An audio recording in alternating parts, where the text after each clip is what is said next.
My girlfriend said, "I'm not cutting off my ex. You need to accept that." I nodded. "All right."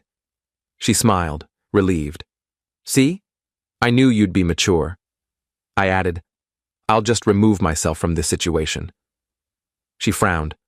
"Remove yourself how?" I replied, "You'll understand soon.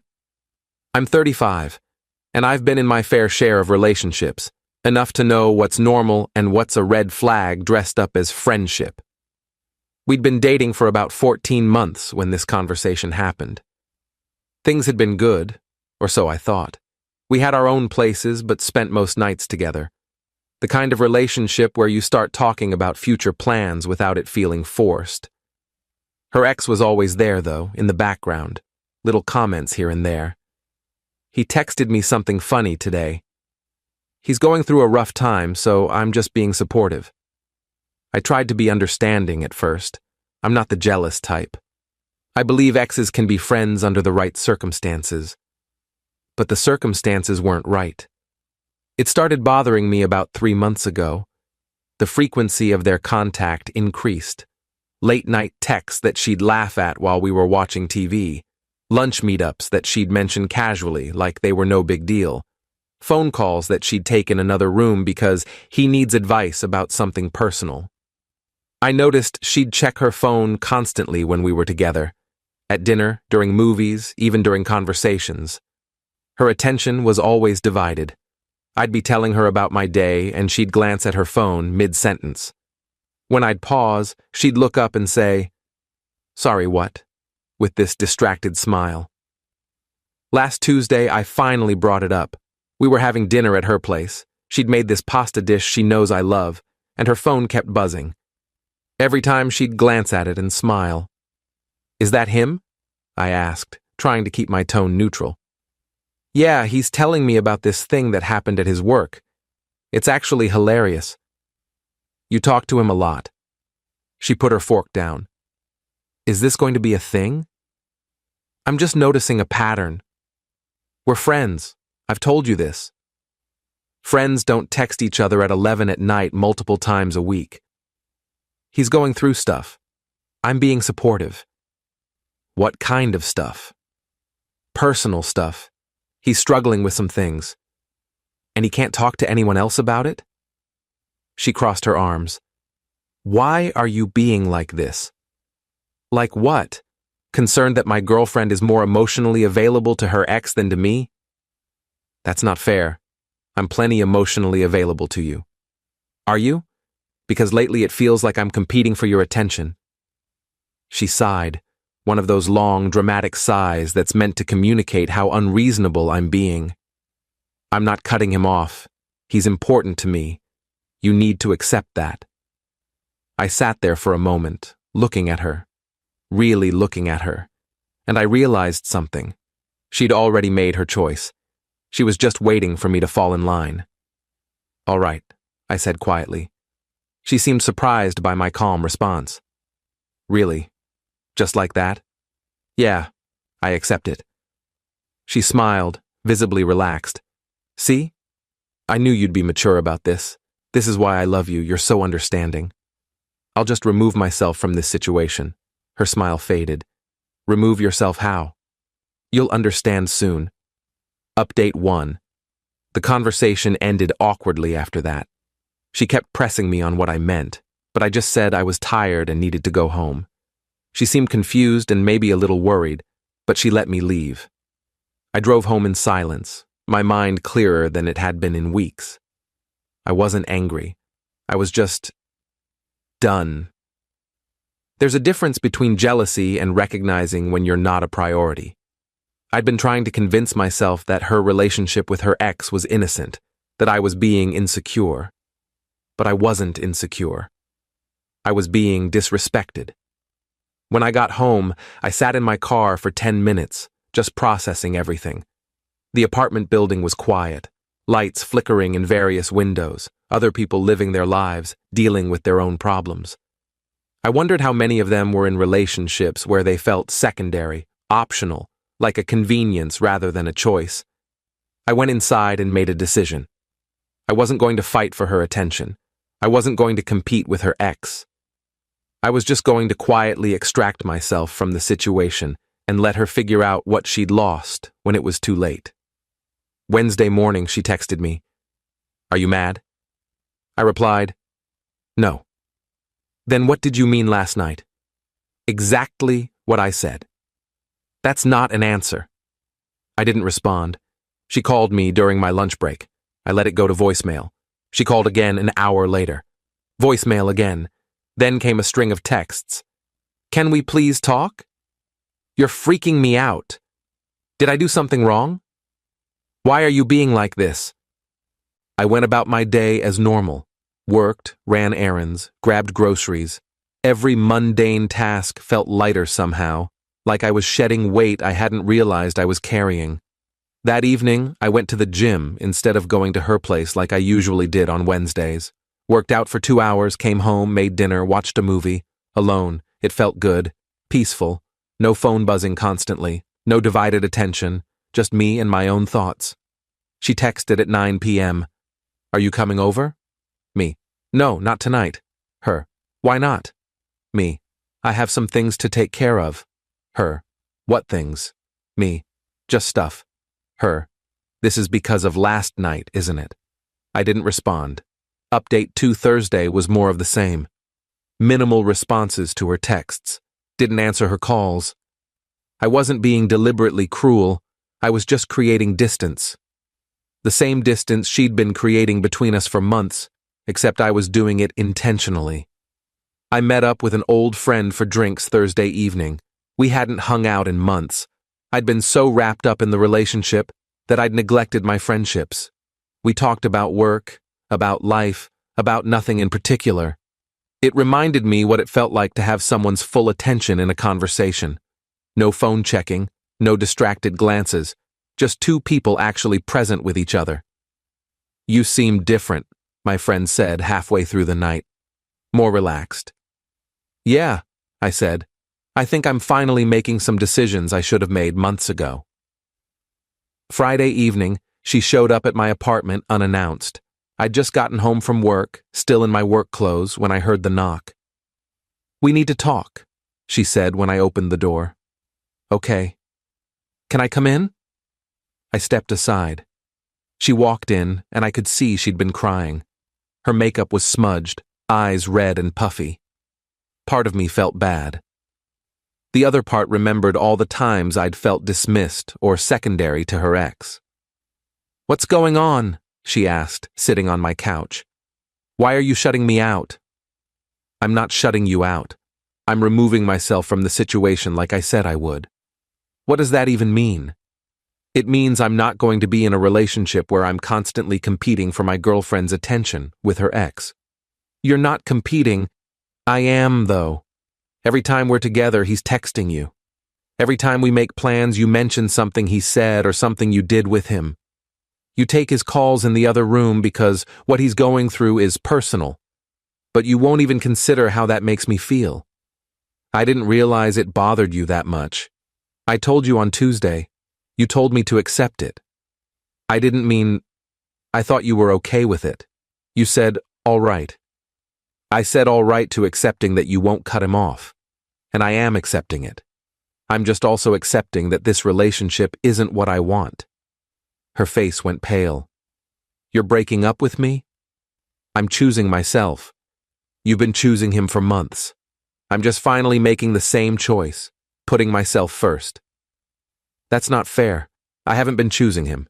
He's just a friend who needs support right now. And I'm the boyfriend who's been patient and understanding while you prioritize that friendship over our relationship. But I'm done being patient." She started crying harder.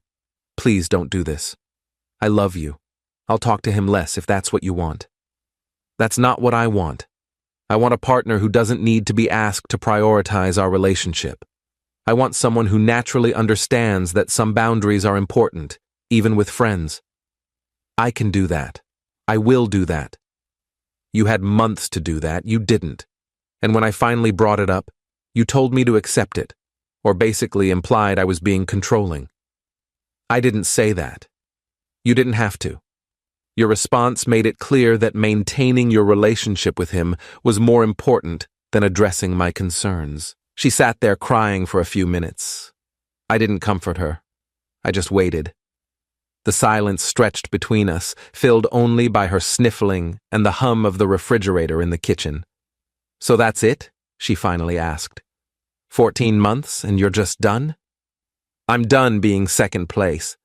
If that means I'm done with this relationship, then yes. She left shortly after.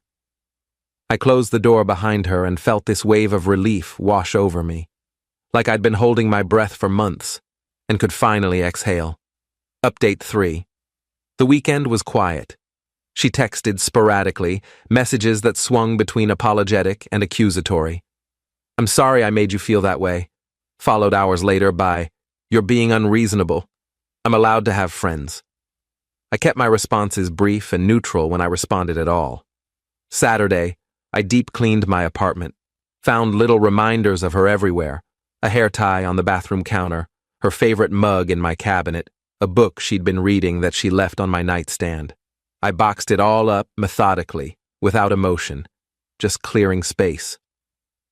Sunday, I went hiking alone, something I used to do regularly before the relationship consumed all my free time. The trail was challenging, the air cold and crisp. At the summit, I sat on a rock and looked out at the view, and I felt genuinely content for the first time in months. Monday morning, one of her friends called me. I didn't answer, but she left a voicemail. "Hey, I heard what happened. Look, I get it, but you should know she's really torn up about this. She genuinely didn't realize how much the situation with her ex was bothering you.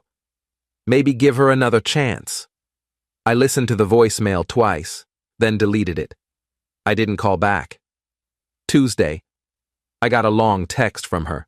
The gist was, she'd told her ex they needed to take a break from communicating so much. She was doing it for me, to prove she could prioritize our relationship. Would I please reconsider? I replied, "I appreciate that, but it doesn't change anything. You shouldn't have to be told to set those boundaries. They should have been there naturally." Her. "People make mistakes. I'm trying to fix mine." Me. "I understand, but I've made my decision." Her. "Because of him? Because I was friends with my ex?" Me. "Because when I expressed discomfort with the situation, you dismissed my feelings and told me to accept it instead of actually listening to me. That's not about him. That's about you and how you treated my concerns." She didn't respond after that. Wednesday evening, my phone rang. Unknown number. I answered cautiously. "Hey, this is her ex's name. We need to talk." I almost laughed. The audacity. "No, we don't. Look, man, I didn't know you two were having problems because of me. If I'd known..." "You knew she had a boyfriend. That should have been enough for you to maintain appropriate boundaries. We're just friends. Friends don't text at 11 at night multiple times a week. Friends don't require phone calls in other rooms because the conversation is too personal for their partner to hear. I was going through some stuff, and that's not my problem or my responsibility. You're her ex. You should have enough respect for her current relationship to keep your distance. She's the one who wanted to stay friends, and you could have said no. But you didn't, because it benefited you to have her emotional support without any of the commitment of actually being in a relationship with her." Silence on the other end. "Stay away from me," I continued. "I don't want to hear from you. I don't want to talk about this. And honestly, I don't care what happens between you two anymore. That's no longer my concern." I hung up before he could respond, blocked the number immediately. Update 4. A week went by. Then 2. She stopped texting as frequently. When she did, it was usually late at night. "I miss you. I messed up. Can we please talk?" I didn't respond to any of them. I focused on myself, hit the gym regularly, reconnected with friends I'd neglected, started reading again, something I'd always loved but somehow stopped doing during the relationship. Every night before bed I'd read for an hour, and it felt like reclaiming a part of myself I'd forgotten existed. 3 weeks after our breakup, a mutual friend reached out. We grabbed coffee on a Saturday morning at this place we used to frequent before I got too wrapped up in my relationship. "So," she said, stirring her latte, "I heard about you two." "Yeah. Want to talk about it?" "Not really. But I'm guessing you have something to tell me." She gave me a knowing look. She's spending a lot of time with him. Her ex. Makes sense. You're not bothered? Why would I be? I removed myself from the situation. What she does now isn't my concern. I just thought you should know, in case you were thinking about getting back together. I'm not. She seems to think there's still a chance. Then she's not paying attention. My friend sighed, taking a long sip of her coffee. For what it's worth, I think you made the right call. She's been different since he came back into her life. Not in a good way. How so? Just unavailable. Always on her phone. Ditching plans if he needs something. It's like she can't see how much she's prioritizing him over everyone else. That was my experience, yeah. I tried talking to her about it once. She got defensive, said everyone was being judgmental and didn't understand their friendship. Classic. A few of us have noticed. Her whole friend group has been talking about it. She's canceling plans last minute, showing up late when she does come, spending half the time on her phone. It's affecting all her relationships, not just yours. That detail stuck with me. It wasn't just about me. She was doing this to everyone in her life, prioritizing this one person over all her other relationships. We finished our coffee and caught up on other things. It was nice to talk about something other than my failed relationship. She told me about her new job, about a trip she was planning, about normal life things that felt refreshing after weeks of emotional heaviness. Update 5. A month after the breakup, she called me. It was a Tuesday evening, around 8. I was cooking dinner, actually enjoying the process of trying a new recipe without interruptions, when my phone rang. I saw her name and hesitated, then answered, mostly out of curiosity. "Hey," she said softly. "How are you?" "I'm good. You?" "I've been better." Long pause. I didn't fill the silence. "I wanted to tell you something." "Okay." "You were right. About him. About everything." "What happened?" We tried dating again. After you and I broke up. It lasted about 2 weeks before I realized why we broke up in the first place. He's selfish. Everything is always about him and his problems and his needs. I was so focused on being there for him that I didn't see how one-sided it was. I'm sorry you went through that. Are you, though? Honestly? I thought about that. Yeah, I am. I don't wish bad things for you. I just couldn't be in a relationship where I wasn't a priority. I understand that now. I was taking you for granted. I thought you'd always be there, so I didn't have to work as hard to maintain our relationship. That's usually how it goes. The moment we started dating, he was different. All that vulnerability, all those late-night conversations about his problems, they stopped. Suddenly, he didn't need my support anymore. He had what he wanted, and I realized that's all it was for him. He wanted the validation of me choosing him. I'm sure that was hard to realize. It was, and then I thought about you, about how you were always there, always supportive, never needing constant validation or reassurance. You were just solid, reliable, and I mistook that for boring. Is there any chance? No, I said firmly, but not unkindly. There's not. Because of what I did? Because of who you showed me you are. When I expressed my concerns, you dismissed them. You chose your ex over me repeatedly. And the only reason you're calling now is because things didn't work out with him. I'm not a backup plan. That's not... I genuinely realized I made a mistake. You made several mistakes. But the biggest one was not respecting my feelings when I tried to communicate them. That's not something I can overlook. She was quiet for a moment. I really did love you. Maybe. But you didn't respect me. And without respect, love isn't enough. Can we at least be friends? No, I don't think that would be healthy for either of us. I understand. Another long pause. I hope you find someone who appreciates you. I appreciate myself now. That's enough for the moment. We said our goodbyes, and I hung up feeling oddly peaceful, like that was the closure neither of us knew we needed. I went back to cooking, finished my dinner, and ate it while watching a documentary I'd been meaning to see. Simple, uncomplicated. Mine. Final update. It's been 3 months since the breakup. I'm doing well. Better than well, actually. I've been going out more, reconnecting with friends I'd neglected during the relationship.